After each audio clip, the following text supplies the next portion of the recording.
बिहार के बेगूसराय जिले में बसा एक छोटा सा गांव बखरी।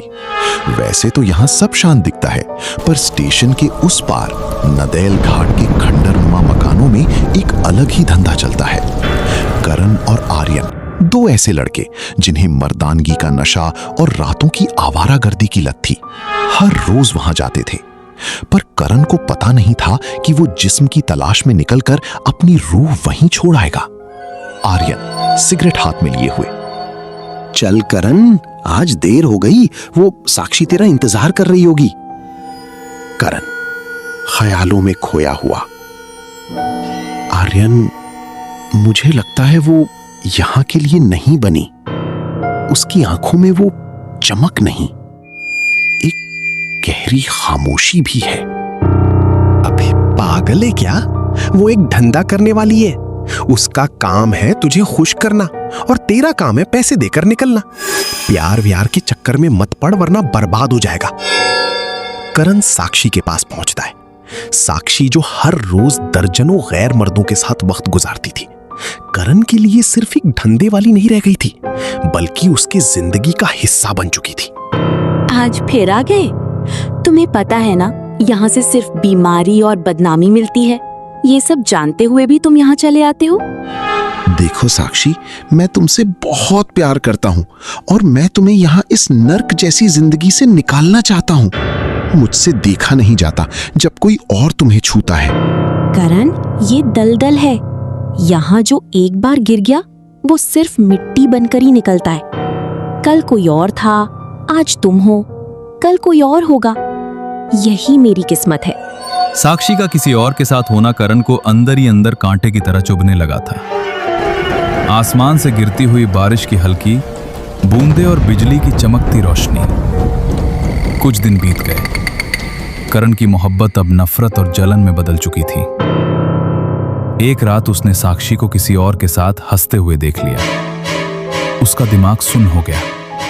उसके लिए वो सिर्फ उसकी होनी चाहिए थी। तभी आर्यन उससे कहता है, देख लिया, मैंने कहा था ना वो सबकी है, तू उसके लिए सिर्फ एक ग्राहक है। तब करण कहता है, अगर वो मेरी नहीं हो सकती तो वो किसी की नहीं होगी। तब आर्यन उसे दो लड़कों से मिलवाता। मोहित और प्रियांशु दो जिगरी दोस्त थे और वो बखरी में बंदूकों का व्यापार करते थे। करण ने उससे एक बंदूक खरीद ली।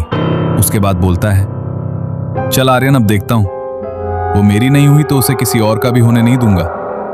करण अपने पास बंदूक लेकर घर से निकलता है। वो नदेल घाट के पिछली गली की तरफ गया।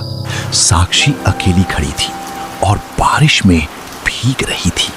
करण, तुम इस वक्त यहाँ क्या करने आए हो? अचानक से गोली चलने की आवाज आती है और साक्षी जमीन पर गिरी हुई थी और साक्षी के सीने से खून का फव्वारा निकलने लगा। उसके होठों पर एक अजीब सी मुस्कान थी, जैसे उसे इस जहन्नुम से आजादी मिल गई हो।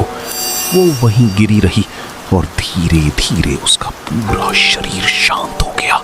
करण और आर्यन वहां से भाग निकले।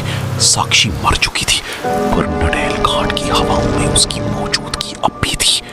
एक हफ्ता बीता। करण अपने घर में अकेला था। उसे महसूस हुआ कि कमरे में वही सस्ती परफ्यूम की खुशबू आ रही है जो साक्षी लगाया करती थी। तभी करण बोलता है, कौन है? आर्यन, तू है क्या?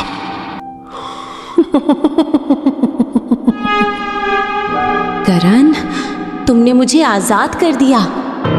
करण ने देखा, उसके पीछे साक्षी खड़ी थी। उसका लाल लिबास खून से लथपथ था और उसकी आंखें बिल्कुल काली। तुमने कहा था ना, तुम मुझे सबसे अलग करना चाहते हो। देखो, अब मैं सिर्फ तुम्हारे पास हूँ, हमेशा के लिए। नहीं, दूर हटो मुझसे, मैंने तुम्हें मार दिया। तुमने सिर्फ मेरा जिस्म मारा है करण, मेरी तड़प नहीं। अब हर रात मैं तुम्हारे पास आऊंगी, क्योंकि अब हमारा रिश्ता कभी खत्म नहीं होगा। कहते हैं आज भी बकरी के उस स्टेशन के उस पार जब कोई अकेला निकलता है तो उसे एक लड़की की पायल की आवाज सुनाई देती है। और करण, वो पागल हो गया। आज भी वो सलौना स्टेशन की पटरियों पर बैठकर साक्षी का इंतजार करता है, जिसे उसने खुद अपने हाथों से मौत दी थी। Subscribe to our channel.